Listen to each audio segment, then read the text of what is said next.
नमस्कार दोस्तों, हमारे चैनल में आपका हार्दिक स्वागत है। बूढ़े माँ बाप पर बहू का अत्याचार बनी घटना। उत्तर प्रदेश के पूर्वी हिस्से में बसे एक छोटे से कस्बे देवपुर में रहने वाले श्यामलाल और उनकी पत्नी कमला देवी कभी इस इलाके के सबसे सम्मानित बुजुर्ग माने जाते थे। श्यामलाल ने अपनी जिंदगी रेलवे की नौकरी में खपा दी और कमला देवी ने पूरे मोहल्ले के बच्चों को अपने हाथों से खाना खिलाया था। उनके एक ही बेटा था, रवि। रवि पढ़ाई में तेज था, शहर जाकर नौकरी कर ली थी और माता पिता को यही उम्मीद थी कि बुढ़ापे में बेटे का सहारा मिलेगा। घर में हंसी रहेगी, बहू आएगी तो घर फिर से बच्चों की किलकालियों से भर जाएगा। रवि की शादी शहर की पढ़ी लिखी लड़की नंदिनी से हुई। शुरू शुरू में सब कुछ ठीक था। नंदिनी दिखने में सुंदर थी, बोलने में मीठी और चालाक भी। शादी के बाद अब वह पहली बार देवपुर आई तो कमला देवी ने उसे अपनी बेटी की तरह अपनाया। अपनी पुरानी चूड़ियां निकालकर उसके हाथ में पहनाई और कहा, बेटी, ये घर अब तुम्हारा है, जैसे चाहो वैसे रहो। श्यामलाल ने भी अपने जमा पूंजी से बहू के लिए नया पलंग और अलमारी खरीद दी। पूरे मोहल्ले में चर्चा थी कि श्यामलाल के घर लक्ष्मी आई है। लेकिन समय के साथ नंदिनी का असली स्वभाव सामने आने लगा। उसे गांव की सादगी पसंद नहीं थी। उसे लगता था कि सास ससुर पुराने जमाने के लोग हैं। उसके साथ रहना उसकी शान के खिलाफ है। वह छोटी छोटी बातों पर चिढ़ने लगी। अगर कमला देवी रसोई में कुछ पूछ लेती तो वह जवाब देती, माँ, आपको कुछ पता भी है? आजकल के खाने का हर चीज में आपकी सलाह जरूरी है क्या? धीरे धीरे उसके ताने बढ़ने लगे। श्यामलाल जब सुबह अखबार पढ़ते तो नंदिनी कहती, दिन भर बस कुर्सी पर बैठकर अखबार ही पढ़ते रहेंगे, घर में कोई काम नहीं है क्या? जबकि वही श्यामलाल कभी सुबह से शाम तक मजदूरी जैसे काम करते थे। सबसे बड़ा बदलाव तब आया जब रवि की नौकरी शहर में पक्की हो गई और उसने माता पिता को भी अपने साथ ले आने का फैसला किया। उसने कहा, अब आप लोग भी हमारे साथ शहर में रहिए, इलाज भी अच्छा रहेगा और अकेले भी नहीं रहेंगे। कमला देवी को लगा जैसे भगवान ने उनकी सुन ली। लेकिन नंदिनी का चेहरा उतर गया। उसे लगा अब घर पूरी तरह से उसके कंट्रोल में नहीं रहेगा। शहर के एक छोटे से फ्लैट में चारों लोग रहने लगे। शुरू के कुछ दिन तो सब ठीक चला, मगर फिर नंदिनी ने सास ससुर से दूरी बनानी शुरू कर दी। वह अलग से खाना बनाती और उन्हें वही पुराना खाना दे देती जो सुबह बना होता। कभी कभी तो खाने में नमक तक नहीं डालती और जब कमला देवी कुछ कहती तो जवाब मिलता, आपको क्या फर्क पड़ता है, पेट भरने को मिल रहा है ना। एक दिन श्यामलाल को बुखार हो गया। वे पूरे दिन खाट पर पड़े रहे। कमला देवी ने बहू से कहा, बेटी, दवा ला दे, तबीयत बहुत खराब है। नंदिनी ने बिना उठे मोबाइल से नजर हटाए कहा, आप खुद ले आइए, मैं अभी सीरियल देख रही हूँ। कमला देवी कांपते हाथों से पानी का गिलास उठाकर दवा लेने गई, लेकिन दवा थी ही नहीं। मजबूरी में वे खुद नीचे मेडिकल स्टोर तक गई। रास्ते में उन्हें चक्कर आ गया और पड़ोस की एक महिला ने संभाला। मोहल्ले में धीरे धीरे चर्चा फैलने लगी कि श्यामलाल के घर सब ठीक नहीं है। लेकिन कमला देवी ने कभी किसी से शिकायत नहीं की। वे हमेशा कहती, बहू नहीं है, समय लगेगा। रवि को भी घर की हालत का अंदाजा होने लगा था, मगर वह ऑफिस के तनाव में उलझा रहता और अब कभी कुछ कहता तो नंदिनी रोने लगती, मैं ही बुरी हूँ, आपके माँ बाप को मुझसे शिकायत है। रवि चुप हो जाता। उसे लगता कि औरतों की बातों में पड़ना ठीक नहीं। एक दिन श्यामलाल ने गलती से नंदिनी की अलमारी खोल ली। उसमें से कुछ कागज गिर पड़े। उन कागजों में उनके अपने बैंक खाते की पासबुक थी। उन्हें याद आया कि कुछ दिन पहले नंदिनी ने उनसे अंगूठा लगवाया था, यह कहकर कि बिजली का बिल भरना है। श्यामलाल को शक हुआ। उन्होंने चुपचाप बैंक जाकर पता किया तो मालूम पड़ा कि उनके खाते से काफी पैसे निकल चुके हैं। घर आकर उन्होंने कमला देवी को बताया। दोनों घबरा गए। यह वही पैसा था जो उन्होंने अपने इलाज और अंतिम समय के लिए बचाकर रखा था। उसी रात श्यामलाल ने रवि से बात करने की कोशिश की, लेकिन नंदिनी बीच में बोल पड़ी, आप लोग हर बात पर मेरे पर शक करते हो। अगर पैसे निकले हैं तो घर के काम में ही लगे होंगे। धीरे धीरे नंदिनी को अत्याचार बढ़ने लगा। वह बुजुर्गों को नौकर की तरह समझने लगी। कमला देवी से फर्श पोंछवाती, कपड़े धुलवाती और खुद पूरा दिन फोन पर लगी रहती। अगर अगर कोई काम ठीक से न हो तो कहती, इस उम्र में भी आपको कुछ ढंग से करना नहीं आता। एक शाम श्यामलाल ने अपने पुराने दोस्त हरिदत्त को फोन किया और फूट फूट कर रो पड़े।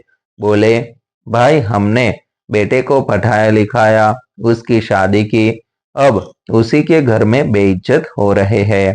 हरिदत्त ने कहा, तू चुप मत रह, बेटा है तो क्या हुआ, सच बता। लेकिन श्यामलाल में हिम्मत नहीं थी। वे सोचते थे कि अगर बेटे से बहू की शिकायत की तो घर टूट जाएगा।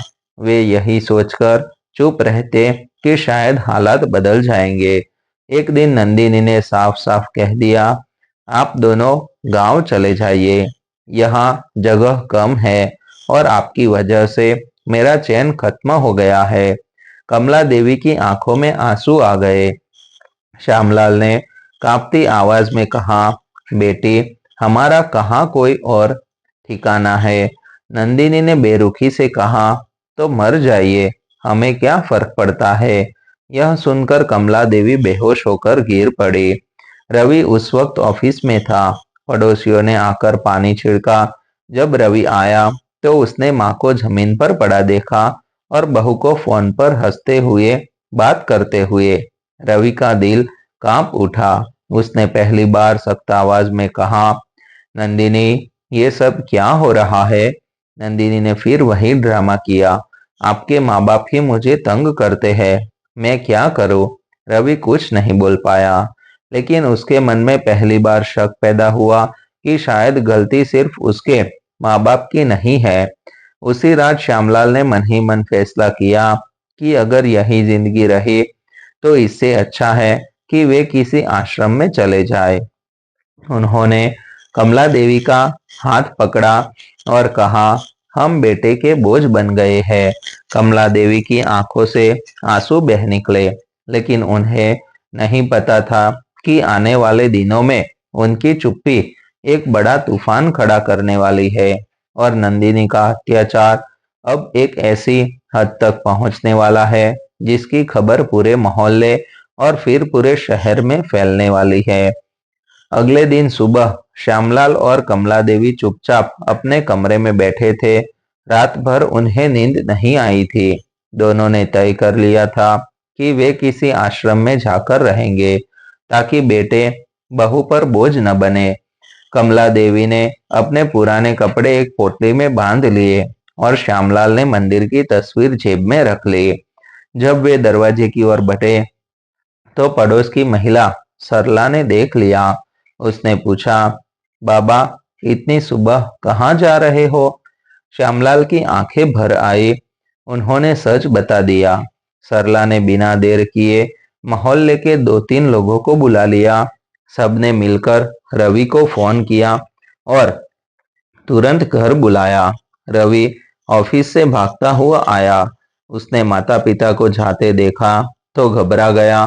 ये क्या कर रहे हो आप लोग। श्यामलाल ने कांपती आवाज में कहा, अब यहाँ हमारी इज्जत नहीं बची। बेटा तेरी बहू हमें बोझ समझती है। तभी नंदिनी भी बाहर आ गई। उसने गुस्से में कहा, ये लोग ड्रामा कर रहे हैं, मैं कुछ नहीं करती। सरला ने सख्त आवाज में कहा, बहू हमने सब देखा है, दवा न देना, खाना खराब देना, गालियां देना, सब सुना है।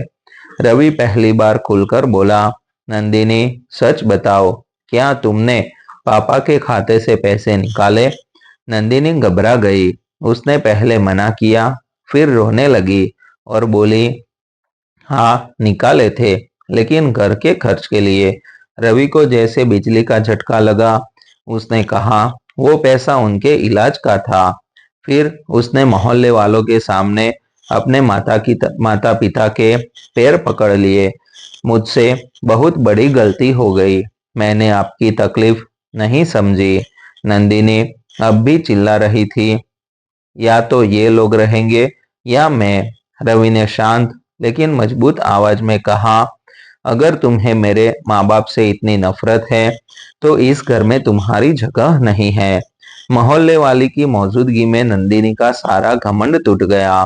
कुछ ही दिनों में मामला पुलिस और महिला परामर्श केंद्र तक पहुंचा।